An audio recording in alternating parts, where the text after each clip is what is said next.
Hello guys, मैं रंजित सौर आपके लिए आज बहुत ही स्पेशल वीडियो लेकर के आया हूँ जिसमें मैं बताऊंगा आपको कि ट्रक खरीदना चाहिए या नहीं, और खरीदना चाहिए तो किन किन बातों का ध्यान में रखना चाहिए। तो दोस्तों, सबसे पहले देखते हैं मैंने जो क्वेश्चन आपको बताया था 19 सितंबर को, आज 22 सितंबर है, दिन है संडे। तो आज मैं सारे क्वेश्चन का आंसर दूंगा आपको। जब भी ट्रक खरीदे दोस्तों, सबसे पहले तो ये देखना चाहिए कि 14 चक्का लेना चाहिए या 16 चक्का। तो 14 चक्का तो आज के डेट में नहीं लेना चाहिए, क्योंकि उसमें जो लोडिंग होती है 30 टन माल लोड होता है, और जो 16 चक्का होता है उसमें जो है 35 टन लोड होता है। तो ड्राइवर का खर्चा उतना ही है, टोल टैक्स जब उतना ही है, डीजल का रेट उतना ही है, जब जाना उतना ही दूर है, तो 5 टन थोड़ा सा एक्स्ट्रा जब माल मिलेगा हमें, तो ड्राइवर का खर्चा और हमें मेंटेनेंस का जो है थोड़ा सा एक्स्ट्रा इनकम बेनिफिट होगा।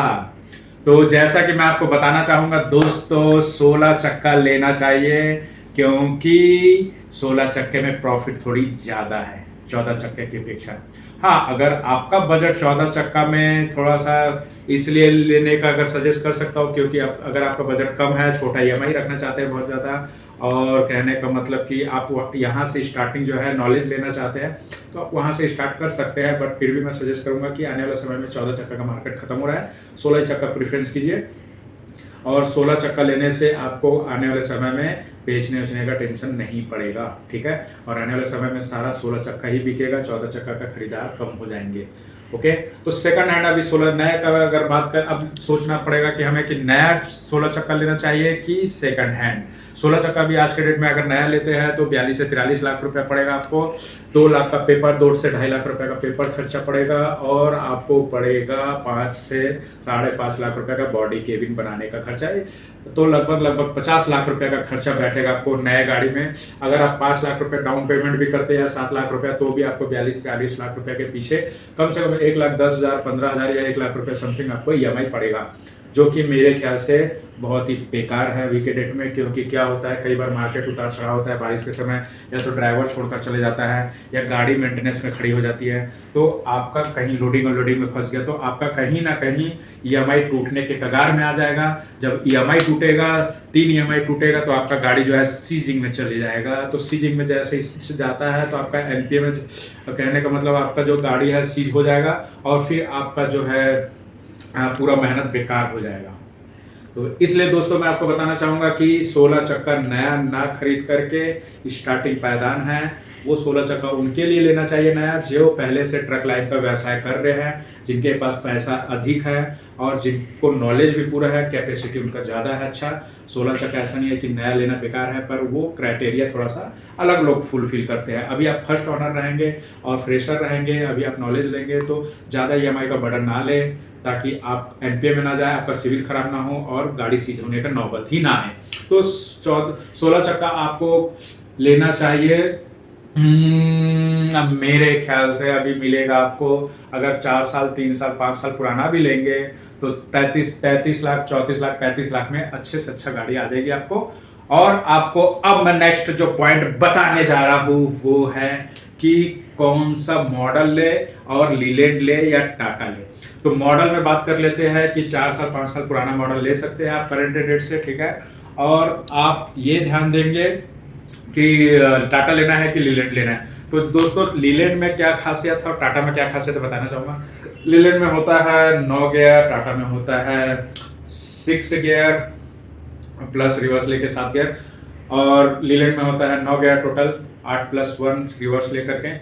और फिर उसके बाद क्या होता है, टाटा जो होता है घाट में चढ़ जाता है आसानी से, ठीक है। आसानी से कहने का मतलब लीलैंड की अपेक्षा अच्छे से चढ़ पा लेती है। लीलैंड थोड़ा सा क्या है, मौसम अगर अच्छा रहा तो चढ़ गई, नहीं तो मौसम टूटा तो थोड़ा सा चढ़ने में दिक्कत करता है, 2 बार 3 बार करके चढ़ाना पड़ता है।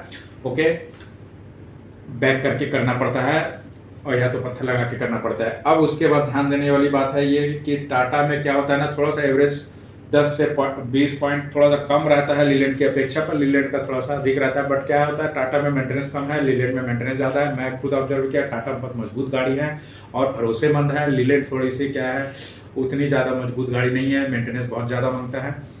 तो लीलैंड को यहाँ अवॉइड करें, टाटा को नंबर 1 आगे ले जाइए।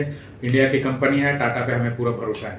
ओके, थोड़ा सा एवरेज में कोई दिक्कत नहीं है, बट क्या है, मेंटेनेंस जब मांगेगा आपका गाड़ी तो आपका जेब बहुत ज़्यादा ढीला होने लग जाएगा, जिससे कि आप गर्त पर या तो फिर आप कर्ज में जाते डूबते चले जाएंगे, राइट। तो टाटा यहाँ प्रेफरेंस कीजिए।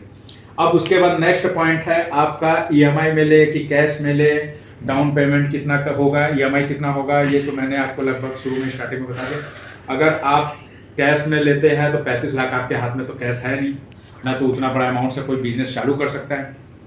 तो आपके लिए मैं ये बताना चाहूंगा कि आप कुछ डाउन पेमेंट करके सेकंड हैंड गाड़ी को जो है आप बैंक से फाइनेंस कर लीजिए। अगर आपका सिविल वगैरह अच्छा है और बैंक फाइनेंस करती है तो पहला प्रेफरेंस बैंक को दीजिए। उसके बाद अगर आपका सिविल या तो फिर कोई अभी फर्स्ट ऑनर है, कोई सिविल रन नहीं हो रहा है, तो आप प्राइवेट को फिर प्रेफरेंस दे सकते हैं अगर बैंक में नहीं होता है तो। अगर आप ITR भरते हैं तो बैंक में आसानी से होने का चांस रहता है, और प्लस उसके लिए जो कुछ क्राइटेरिया है, तो क्राइटेरिया ज़्यादा होने के कारण बैंक में थोड़ा सा दिक्कत जाएगा, तो आप प्राइवेट को भी प्रेफरेंस दे सकते हैं। पर प्राइवेट में इंटरेस्ट ज़्यादा लगेगा, बैंक में इंटरेस्ट कम लगेगा, और बैंक जो है RBI के गाइडलाइंस से अच्छे से चलती है, नियम बाय नियम।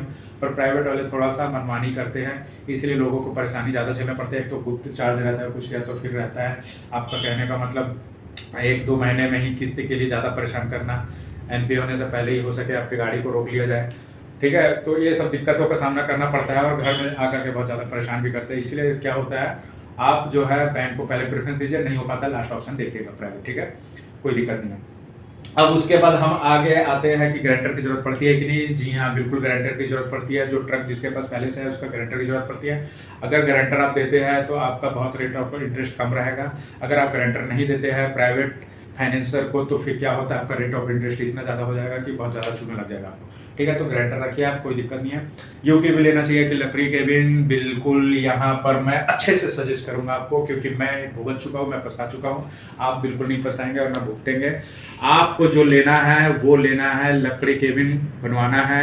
यू केबिन को बिल्कुल अवॉइड कीजिए, क्योंकि उसमें अगर एक्सीडेंट या टच होता है तो खर्चा ज़्यादा लगता है। इसमें आसानी से कम खर्चे में बन जाता है, और ये मार्केट में बिकती भी ज़्यादा है, लोग भी इसको पसंद करते हैं, और कहने का मतलब वैल्यू अच्छा मिलता है इसका, ठीक है। टाटा गाड़ी का ऑलरेडी 1-2 लाख रुपए ज़्यादा रेट मिलेगा आपको सेकंड हैंड गाड़ी बेचते समय। और दूसरी बात, कैबिन जो रहेगा, लकड़ी वाला केबिन रहेगा, तो थोड़ा बहुत टूट फूट होता है तो कम खर्चे में बन जाता है, राइट। तो यू केबिन को बिल्कुल अवॉइड कीजिए। अब बॉडी फुल होनी चाहिए कि पौना होना चाहिए, ना तो ज़्यादा फुल होनी चाहिए ना पौना होना चाहिए। ऐसा रखें स्टैंडर्ड साइज की, कहीं भी किसी भी जगह में चल सके। बॉडी जो होनी चाहिए 6 फीट की होनी चाहिए नॉर्मल, ना ज़्यादा पौने में आता है ना फुल बॉडी में आता है। 6 फीट एकदम सफिशिएंट है, कोई भी माल लोड कर सकते हैं, चाहे खदान में हो, चाहे प्याज हो, चाहे जो भी माल हो, चाहे हाइट वाला माल हो, चाहे डाउन वाला माल हो। 6 फीट एकदम सफिशिएंट है, उससे कम मत रखिए, उससे ज़्यादा भी मत रखिए। बिल्कुल बहुत अच्छा स्टैंडर्ड साइज है, ठीक है। 6 फीट हाइट बॉडी का होना चाहिए, और बॉडी ऐसा मजबूत बनाना चाहिए कि कहने का मतलब सेल कंपनी का जो भी एंगल चैनल से जो भी है, कहने का मतलब बॉडी इतना मजबूत होना चाहिए कि किसी को भी बॉडी वाले को बोलो कि ओवरलोडिंग में चलना है, इसलिए बोलना है ओवरलोडिंग मजबूत बनेगा ताकि, ठीक है। भले आप लोग ओवरलोडिंग में नहीं चलना है, बिल्कुल भी गैर कानूनी काम नहीं करना है, बट क्या है ओवरलोडिंग में चलना है ऐसा बोल के बनवाना है ताकि बॉडी मजबूत बने, और कहने का मतलब मेंटेनेंस गाड़ी का बॉडी में कम काम मांगे, ठीक है। तो और नीचे जो रहता है फर्श के नीचे जो है जाली लगाना चाहिए, ताकि आपका जो फर्श है गड्ढेदार ना हो जाए और बाद में आपको और ज़्यादा तकलीफ झेलना ना पड़े, ठीक है। ये तो हो गया शॉर्ट में मैं आपको बता दिया, और लॉन्ग डिटेल में आप बाद में वीडियो में बताया जाएगा। कौन से महीने में गाड़ी लेना चाहिए, कौन से महीने को अवॉइड करना चाहिए। बिल्कुल दोस्तों, अगस्त और सितंबर बहुत ही अच्छा महीना रहता है, क्योंकि कारण क्या है, बारिश का सीजन रहता है। इसमें अगर आप सेकंड हैंड गाड़ी खरीद रहे तो सस्ते में भी मिल जाता है। और दूसरी बात ये होता है कि अगर सितंबर में खरीदेंगे तो अक्टूबर में सीजन आता है, आप पहले से गाड़ी खरीद के प्रिपेयर हो जाएंगे कमाने के लिए, प्रॉफिट अर्निंग करने के लिए, ठीक है। तो अगर आप सीजन में ही खरीदेंगे तो फिर आपका सीजन खरीदते खरीदते 1-2 महीने अगर लग गया तो आपका समय निकल जाएगा, फिर सीजन का 2 महीना बेकार हो जाएगा, राइट। तो आप अगस्त सितंबर में प्लान कीजिए, और अक्टूबर आने से पहले पहले आपके हाथ में गाड़ी आ जानी चाहिए, राइट। अब उसके बाद हम देखते हैं कि पुरानी गाड़ी लेते वक्त किन बातों का ध्यान में रखना चाहिए। और आपको मैं एक जो खास बात बताने वाला हूँ अब, पुरानी गाड़ी में चलो क्या किन किन बातों का ध्यान में रखना चाहिए। सबसे पहले तो बता दूं दोस्तों आपको मैं कि पुरानी गाड़ी में जो है आपको पहला जो पॉइंट रखना चाहिए, इंजन, गियर, क्राउन, ये 3 जो पॉइंट है आपको मिस्त्री से चेक करवा लेना है। 20-30 किलोमीटर चला करके देख लेना है बिल्कुल।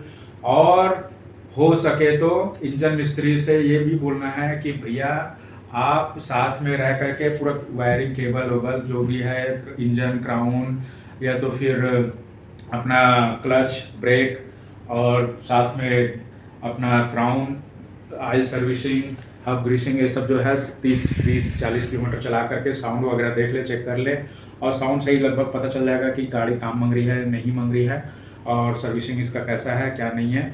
ठीक है, जो भी बात है क्लियर कट खरीदते समय कीजिए। ठीक है, अब दूसरी बात अब ध्यान देने वाली बात यह है कि सबसे पहली बात है कि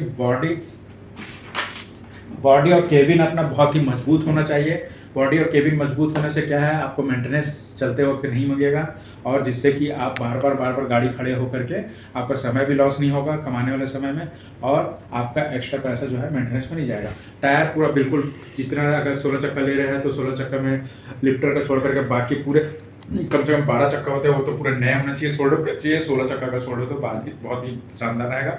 16 चक्का पूरा स्टेपनी सही 17 चक्का होता है टोटल, तो 17 चक्का पूरा सोल्ड होना चाहिए। भले आपको सामने वाला कस्टमर को बोले कि आप पुरानी टायर को निकाल लो, हमको नया टायर दो, रेट बढ़ा रहा है, रेट जो प्लस देना पड़ेगा थोड़ा बहुत दे देंगे चलेगा, बट क्या पूरा सोल्ड लीजिए, शुरू से ही टेंशन मत लीजिए। और थोड़ा बहुत पुराना है 3-4 टायर तो कोई दिक्कत नहीं, लिफ्टर में चल जाएगा, 4 टायर तक अपन समझ सकते हैं। ठीक है, 17 टायर में 13 टायर बाकी पूरे न्यू सोल्ड होने चाहिए, वो भी रेडियल होने चाहिए, अपोलो एलडी का होना चाहिए। राइट, अपोलो एलडी सबसे जबरदस्त होता है टायर में।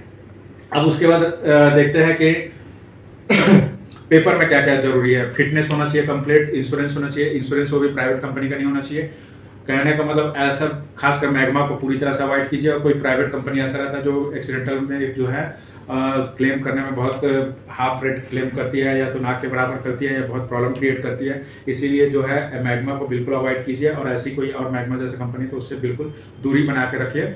आप जो है जो भी कंपनी का नाम मैं तो नहीं लूंगा, जब वो बोलेगी मुझे कि एडवर्टाइजमेंट करना है तो मैं फिर उसका नाम ले सकता हूँ बिल्कुल। ठीक है, तो उसके बाद आप कोई भी कंपनी का करवाइए, पर मार्केट में थोड़ा जांच पड़ताल कर करके जो जिसका ज़्यादा चलन है उसको करवाइए। ठीक है, अब उसके बाद आता है अपना क्वार्टरली टैक्स पूरा कंप्लीट होना चाहिए, कोई किसी प्रकार का चालान नहीं होना चाहिए, क्योंकि रोड में गाड़ी जब लेंगे आप, हो सकता है कि आप शुरू में पता नहीं चले, एडवांस बुकिंग कर दिए, आपका पैसा चला गया, अब बाद में पता चला कि उसमें 1 लाख का चालान है या 50,000 का चलान है, तो आपको जेब से भरना पड़ेगा। कोई मतलब नहीं, पहले से जानकारी लेकर के, ऑनलाइन चेक करके पूरी जानकारी लेकर के ये आगे कदम बढ़ाइएगा। ठीक है, अब उसके बाद देखिएगा सर्विसिंग में क्या जाता है, engine oil, crown oil, gear oil, steering oil, brake oil, ये सब पूरा कंप्लीट नया होना चाहिए, और डीजल फिल्टर नया होना चाहिए, एयर फिल्टर नया होना चाहिए। ठीक है, लेते वक्त ये सब नया पूरा सर्विसिंग कंप्लीट करा के देना है। भले आपको जेब से पैसा लगे चलेगा, थोड़ा बढ़े हुए रेट में खरीदे, पर ये सब बोलिए खरीदने से पहले कि भैया मैं जब आपसे ले रहा हूँ तो पूरा का पूरा कंप्लीट सर्विसिंग चाहिए, मुझे हब ग्रीसिंग चाहिए, अलाइनमेंट कंप्लीट चाहिए, क्योंकि अलाइनमेंट अगर नहीं रहेगा नया टायर आपका पूरा चाट देगा, पूरा आप बर्बाद हो जाएंगे, आप परेशान हो जाएंगे, क्योंकि आपका नया टायर बहुत सोल्ड जो है 50,000 रुपये जोड़ा है, तो आप इसको बिल्कुल मत लीजिएगा। 1500 रुपये में अलाइनमेंट होता है, अलाइनमेंट पूरा करा करके कीजिएगा। ठीक है, सर्विसिंग अलाइनमेंट ऐसा पूरा ओके रहेगा, आप बिल्कुल खरीद सकते हैं। और आपको बहुत बड़ी जो ध्यान में देने वाली बातें हैं कि जब आप ले रहे गाड़ी, तो गारंटर तो लगेंगे ही आपके, और आपको नॉलेज भी होना चाहिए पहले से। जब आप लेते रहेंगे तो किसी खासकर कोई जानकार आदमी को साथ में रख करके लीजिए, ताकि उससे क्या है किसी प्रकार का आप ठगा हुआ महसूस नहीं करेंगे। ठीक है, क्योंकि सेकंड हैंड गाड़ी लेने में थोड़ा सा सचेत रहना बहुत ज़रूरी है। अगर आप सचेत नहीं रहेंगे तो क्या होगा, आपको सामने वाला फिर ऐसे कोई चीज़ में ब्लफ कर सकता है जो आपको बाद में पता चलेगा, फिर आप फाइनेंशियली और मेंटली दोनों तरफ से हरासमेंट हो जाएंगे। राइट, तो आपको जो भी है अच्छे आदमी को, किसी को, कंसल्टेंट को साथ में लेना है, और उनके साथ में संपर्क करते हुए परचेस करना है। राइट, आपको मैंने सारे डॉक्यूमेंट का बता दिया है, इंजन सब फिटनेस वगैरह में, और जो भी चीज़ें लगेगी आपको, कहने का मतलब वो सब मैंने बता दिया। आपको मैंने कौन कौन से पॉइंट कवर कराया है मैं आपको बता देता हूँ। पहला तो कि 14 चक्का लेना है, 16 चक्का लेना है, टाटा लेना है, लीलैंड लेना है, पुराना लेना है, नया लेना है, EMI में लेना है, कैश में लेना है, गारंटर जरूरी है कि नहीं, यू के भी लेना है कि लकड़ी के भी लेना है, फुल बॉडी लेना है, पौना बॉडी लेना है, पुरानी गाड़ी लेते वक्त किन किन बातों का ध्यान देना है, और लिफ्टर जो कि है बीच में रहना चाहिए कि लास्ट में रहना चाहिए भी बता देता हूँ। लिफ्टर जो है बीच वाला ही लेना, लास्ट वाली बिल्कुल अवॉइड कीजिएगा, ताकि खदान वाला माइनस में फंसती है गाड़ी, कोई मतलब का नहीं है, और उसका रेट भी नहीं मिलता है बेचते समय। ठीक है, और आप कभी भी गाड़ी लेते हैं तो आपको 4 चीज़ों का बिजनेस माइंड होना जरूरी है। पहला जो पॉइंट है, मेन मेजर होता है बजट, कि आपका बजट कितने का है। दूसरा कि आप खुद डिसीजन लेते हैं कि घर वाले कोई और डिसीजन है। अगर घर वाले कोई और डिसीजन लेते हैं आपका, तो बिजनेस में स्टार्टिंग में ही आपको प्रॉब्लम होगी कि आपका डिसीजन बार बार चेंज होता रहेगा, क्योंकि सामने वाले नहीं चाहेंगे कि आप इस लाइन में आओ, या तो फिर इतना जल्दी उछलांग मारो, या तो फिर आप इस बिजनेस को स्टार्ट करो, कहीं कोई गलती डर पैदा ना कर दे। इसलिए आपका खुद का डिसीजन होना चाहिए। और तीसरा होना चाहिए नीड है कि नहीं आपको। नीड मतलब कि आपको रियल में बिजनेस करना है कि नौकरी करना है, कि इसी लाइन में करना है, ट्रांसपोर्ट लाइन में, ट्रक लाइन में। और कहने का मतलब आपका नीड किस प्रकार का है, कि पैसे बहुत कमाना है, या तो फिर आप इस जोखिम उठा पाएंगे कि नहीं। आप क्या ज़रूरत है आपको, कि आपको इतना पैसा कमाने के लिए मतलब कि आप तत्पर है, बंगला खरीदना, गाड़ी खरीदना है, या ट्रैवल करना है, या खूब सारे, कहने का मतलब आपको सोशल वर्क करने हैं, या पेरेंट्स को टूरिस्ट प्लेस घुमाना है। जो भी है आपके नीड होना चाहिए, आपकी इच्छा शक्ति होनी चाहिए, और आपका जो है गोल होना चाहिए, आपका कुछ पर्पस होना चाहिए। बिना पर्पस के आप कोई काम करेंगे फेल हो जाएंगे, क्योंकि आप आलसपन में रह जाएंगे। जब तक पर्पस नहीं रहेगा तब तक आप एक्साइटेड नहीं रहेंगे, राइट। चौथा पॉइंट है कि आपका टाइम लाइन होना जरूरी है। आज आपने सोच रहे तो 1 महीने में करना है, 2 महीने में करना है, 6 महीने में करना है, साल भर में करना है। आपको एक टाइमलाइन बांधना पड़ेगा कि मैं इस समय में बिजनेस स्टार्ट कर लूंगा, क्योंकि टाइमलाइन जब तक नहीं बांधेंगे तो साल से 2 साल, 2 साल से 4 साल, 5 साल बीत जाएगा, आप कभी जिंदगी में बिजनेस नहीं कर पाएंगे। और डिसीजन आपका खुद का होना चाहिए, कोई घर वाले का आपके ऊपर दबाव नहीं होना चाहिए। उसमें क्या है, सक्सेस में रोड़ा आती है 100%, ठीक है, क्योंकि वो अपने पुराने एक्सपीरियंस बताएंगे, जबकि आपका एक्सपीरियंस, आपका माइंड और आपका बिजनेस माइंड कैसा कर रहा है, आपका संगत कैसा है, तो वो अलग होता है पेरेंट्स से, ठीक है। और दोस्तों, ट्रक लाइन में आने से पहले तो ये जो वीडियो आप देख रहे हो तो काफ़ी कुछ नॉलेज मिल गया होगा, और कुछ नॉलेज अगर छूट गया, कोई मन में डाउट है तो आप कमेंट में ज़रूर लिख दीजिएगा, मैं उसके ऊपर भी वीडियो बना दूंगा। और साथ ही आप इस वीडियो को देखते हुए आप सब्सक्राइब कर दीजिए और शेयर जरूर कर दीजिए। सब्सक्राइब करने इसलिए बोलो कि क्यों मेरा नया कोई वीडियो डलेगा तो आप जो है उसमें कहने का मतलब कि आपको नोटिफिकेशन भी मिल जाएगा, सब्सक्राइब की रहेंगे, और शेयर कर देंगे तो बाकी लोग के आपके अनुसार भी फायदा हो जाएगा, और आपको सजेस्ट कर पाएंगे कि ये वीडियो सही है, इसमें जो भी बताया गया है सही है, आप इसको फॉलो करो और आगे लाइफ में तरक्की करते रहो। क्योंकि मैं बहुत ही बारीकी ज्ञान दे रहा हूँ, जो कि ऑल वर्ल्ड में पूरा अभी तक के किसी ने ये ऐसा वीडियो नहीं बनाया है, क्योंकि कोई नहीं चाहता कि आप तरक्की करो। गाड़ी लाइन वाला खुद नहीं चाहेगा कि कोई दूसरा पड़ोसी हमारा गाड़ी ले ले या कोई अन्य तरक्की कर ले।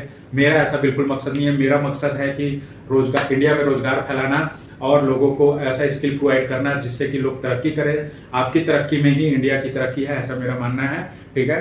तो ऐसा वीडियो कहीं नहीं मिलेगा। आप इसको सब्सक्राइब करें, शेयर करें, लाइक करें, कमेंट करें, बेल आइकन दबाना ना भूलें। राइट दोस्तों, पूरा इंडिया गूंजेगा आपकी तरक्की देख करके। जय हिंद।